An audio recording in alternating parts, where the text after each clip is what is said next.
Look, I think it really is about consumer education, and it gets back to, what we were talking about a little while ago. Like, how do you get to that tipping point where, you know, there's going to be the consumers who educate themselves. How do you get more consumers who educate themselves? And then how do you bring along the consumers that maybe don't care about educating themselves, but just want that shortcut of, this is good for me and it's doing something good for the planet, and that's all I know, but that's fine enough. Right. So like, to me, that's what gets us to 50% is, when you've got a critical mass at the top who's leading the movement, and then you've got an even bigger group of people who want to follow that movement for whatever reason, and do it in a very simple way. So to me, it's like, how do we continue to build enough of, our real advocates, here at the top of the movement to then influence everyone behind them? And I think it's more and more brands getting there.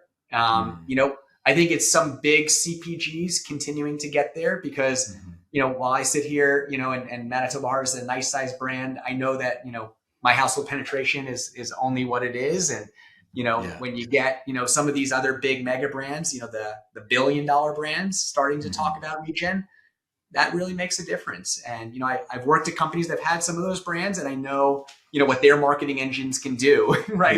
Yeah. When they get on something and they want to go and talk to their consumer about it. So, that's my hope is, we lead the movement, as some of these, true blue mission and purpose driven brands.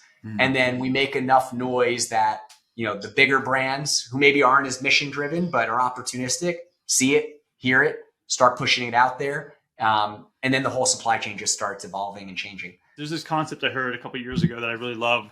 And it's about you put consumers into 3 different boxes. There are swimmers who stay on the surface. There are snorkelers who dive a little bit deep.